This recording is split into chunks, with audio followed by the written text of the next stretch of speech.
ಎಲ್ಲರಿಗೂ ನನ್ನ ನಮಸ್ಕಾರ. Hi friends, welcome to Sai Rekha kitchen. ಇವತ್ತಿನ ರೆಸಿಪಿ ಏನಪ್ಪ ಅಂದರೆ ಚಕ್ಲಿ ಮಾಡೋದು ತೋರಿಸ್ತಾ ಇದ್ದೀನಿ. ಡಿಫ್ರೆಂಟಾಗಿ ಯಾವ ಥರ ಚಕ್ಲಿ ಮಾಡೋದು ಅಂತ ತೋರಿಸ್ತಾ ಇದ್ದೀನಿ.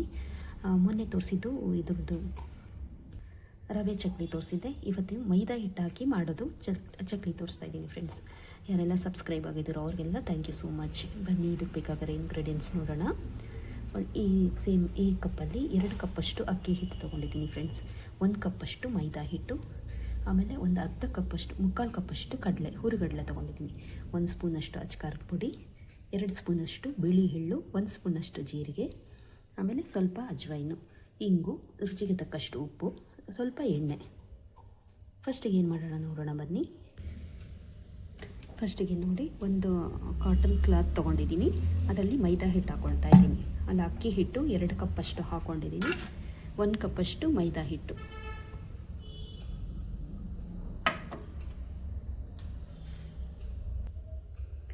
ಇದೆರಡನ್ನು ಚೆನ್ನಾಗಿ ಮಿಕ್ಸ್ ಮಾಡ್ಕೊಂಬಿಡೋಣ ಫ್ರೆಂಡ್ಸ್. ಅಕ್ಕಿ ಹಿಟ್ಟು ಮತ್ತು ಮೈದಾ ಹಿಟ್ಟನ್ನು ಫುಲ್ಲು ಮಿಕ್ಸ್ ಆಗಬೇಕಿದು.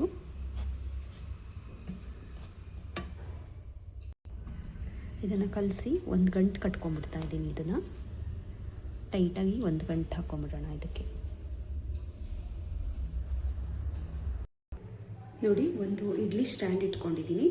1 ಪ್ಲೇಟ್ ಅದ್ರ ಮೇಲೆ ಇಟ್ಕೊಂಡು ಈ ಗಂಟೆ ಏನು ಕಟ್ಟಿದ್ದೀನೋ ಅಕ್ಕಿ ಹಿಟ್ಟು ಮತ್ತು ಮೈದಾ ಹಿಟ್ಟು ಕಟ್ಟಿಟ್ಟಿದ್ದೀನಿ, ಇದನ್ನು ಸ್ಟೀಮ್ ಮಾಡ್ಕೊಬೇಕು. ಒಂದು 20 ಮಿನಿಟ್ಸ್ ಸ್ಟೀಮ್ ಮಾಡ್ಕೊಂಬಿಡೋಣ. ಕ್ಲೋಸ್ ಮಾಡಿಬಿಟ್ಟು ಹೈ ಫ್ಲೇಮಲ್ಲೇ ಸ್ಟೀಮ್ ಮಾಡ್ಕೊಂಬಿಡೋಣ ಇದನ್ನು. ಅದು ಇದು ಇಡ್ಲಿ ಸ್ಟ್ಯಾಂಡಲ್ಲಿ ಇಟ್ಟಿದ್ದೀವಲ್ಲ, ಸ್ಟೀಮ್ ಆಗೋಷ್ಟೊತ್ತಿಗೆ ಒಂದು 3/4 ಕಪ್ಪಷ್ಟು ಹುರುಗಡಲೆ ತೊಗೊಂಡಿದ್ದೆ. ಅದು ಹಾಕ್ಕೊಂಡು ಮಿಕ್ಸಿನಲ್ಲಿ ಪೌಡ್ರ್ ಮಾಡ್ಕೊಂಬಿಡ್ತೀನಿ ಈಗ.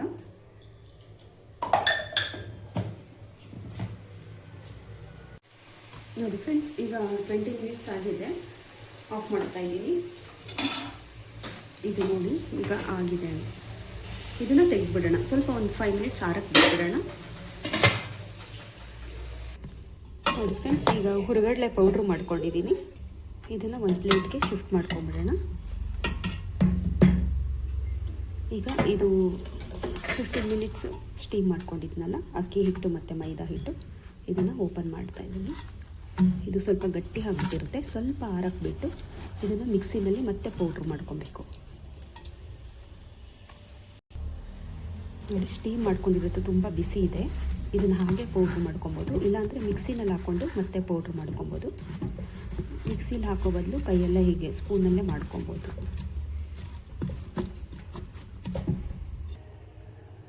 ನೋಡಿ ಫ್ರೆಂಡ್ಸ್, ಈ ಥರ ಕಲಸಿಟ್ಕೊಂಡಿದ್ದೀನಲ್ಲ, ಇದಕ್ಕೆ ಸ್ವಲ್ಪ ಕಡಲೆ ಹಿಟ್ಟು ಪುಡಿ ಮಾಡ್ಕೊಂಡಿದ್ನಲ್ಲ, ಅದನ್ನು ಹಾಕೊಂಡ್ಬಿಡ್ತಾ ಇದ್ದೀನಿ. ಇದನ್ನು ಹಾಕ್ಕೊಂಡು ಚೆನ್ನಾಗಿ ಮಿಕ್ಸ್ ಮಾಡ್ಕೊಂಡ್ಬಿಡ್ತಾ ಇದ್ದೀನಿ.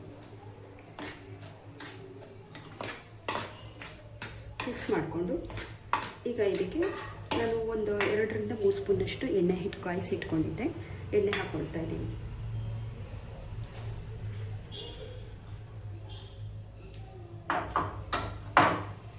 ಎಣ್ಣೆ ಹಾಕೊಂಡ್ಮೇಲೆ ಎಲ್ಲ ಕಡೆ ಮಿಕ್ಸ್ ಮಾಡ್ಕೊಂಬಿಡೋಣ. ಎಣ್ಣೆ ಸ್ವಲ್ಪ ಬಿಸಿ ಇದೆ, ಅದರಿಂದ ಸ್ವಲ್ಪ ಸ್ಪೂನಲ್ಲೇ ಕಲಿಸ್ಕೊಂಡು ಆಮೇಲೆ ಕೈಯಲ್ಲಿ ಕಲಿಸ್ಕೊಳ್ತೀನಿ.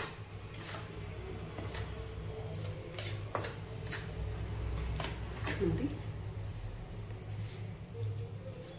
ಎಲ್ಲ ಕಡೆ ಮಿಕ್ಸ್ ಆಗಬೇಕು.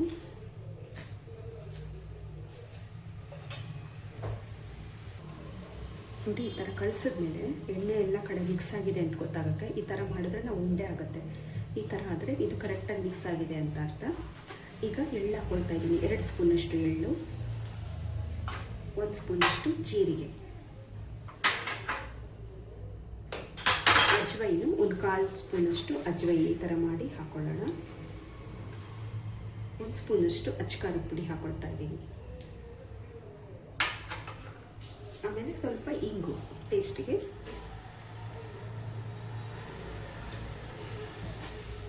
ಆಮೇಲೆ ರುಚಿಗೆ ತಕ್ಕಷ್ಟು ಉಪ್ಪು ಹಾಕೊಂಡ್ಬಿಡೋಣ.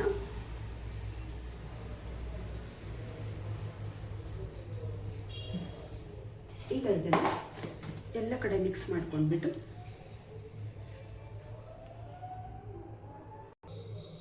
ನೋಡಿ ಫ್ರೆಂಡ್ಸ್, ಎಲ್ಲ ಮಿಕ್ಸ್ ಆದಮೇಲೆ ನಾನು ಉಗುರು ಬೆಚ್ಚಗಿರೋ ನೀರು ತೊಗೊಂಡಿದ್ದೀನಿ ಫ್ರೆಂಡ್ಸ್. ತುಂಬ ಬಿಸಿ ತೊಗೊಬಾರ್ದು, ಸ್ವಲ್ಪ ಉಗುರು ಬೆಚ್ಚಿರೋ ನೀರು ತೊಗೊಂಡು ಸ್ವಲ್ಪನೇ ನೀರು ಹಾಕ್ಕೊಂಡು ಚಿಮ್ಸ್ಕೊಂಡು ಹಿಟ್ಟು ಕಲಿಸೋಣ.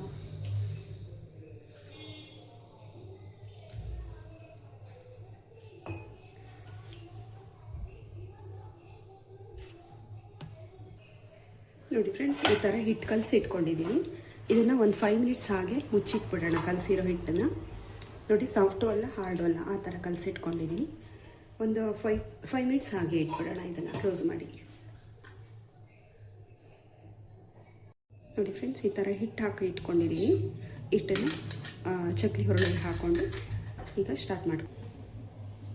ನೋಡಿ 10 ನಿಮಿಷ ಆಗಿದೆ ಇದು ಕಲಸಿಟ್ಟು.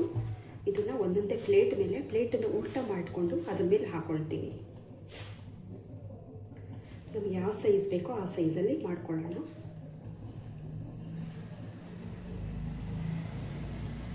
ಚಿಕ್ಕ ಸೈಜು ಮಾಡ್ಕೊಳ್ತಾ ಇದ್ದೀನಿ ನಾನು.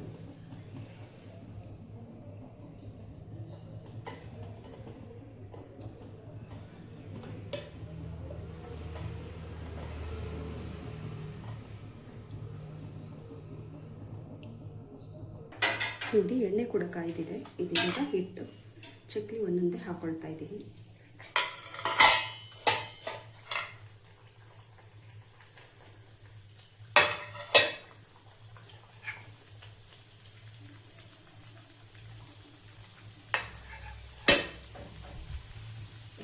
ನೋಡಿ ಫ್ರೆಂಡ್ಸ್, ಈಗ ಕಾಯ್ದಿದೆ. ಇಷ್ಟು ಕಾಯ್ದರೆ ಸಾಕು, ತೆಗಿಯೋಣ ಈಗ.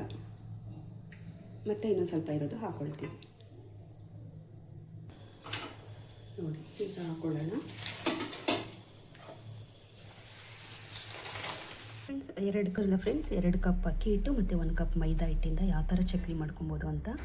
ಸಂಜೆ ಈವ್ನಿಂಗ್ ಸ್ನ್ಯಾಕ್ಸ್ಗೆ ತುಂಬ ಚೆನ್ನಾಗಿರುತ್ತೆ. ಕಾಫಿ ಜೊತೆ ತಿನ್ನೋಕ್ಕೆ ತುಂಬ ಕ್ರಿಸ್ಪಿಯಾಗಿರುತ್ತೆ. ಆಮೇಲೆ ನೀವು ಗೌರಿ ಗಣೇಶ ವರಮಹಾಲಕ್ಷ್ಮಿಗೆ ಬೇಕಾದರೆ ಈ ಥರ ಟ್ರೈ ಮಾಡಿ ನೋಡಿ. ಒಂದ್ಸರಿ ಮಾಡ್ಕೊಂಡು ತಿಂದು ನೋಡಿ, ಆವಾಗ ನಿಮಗೆ ಗೊತ್ತಾಗುತ್ತೆ ಯಾವ ಥರ ಟೇಸ್ಟ್ ಬರುತ್ತೆ ಇದು ಅಂತ. ಈ ರೆಸಿಪಿ ಇಷ್ಟ ಆಯಿತು ಅಂದ್ಕೊಂಡಿದ್ದೀನಿ. ಇಷ್ಟ ಆದರೆ ಲೈಕ್ ಮಾಡಿ, ಶೇರ್ ಮಾಡಿ. Thank you for watching. Happy Varamahalakshmi ಎಲ್ಲರಿಗೂ.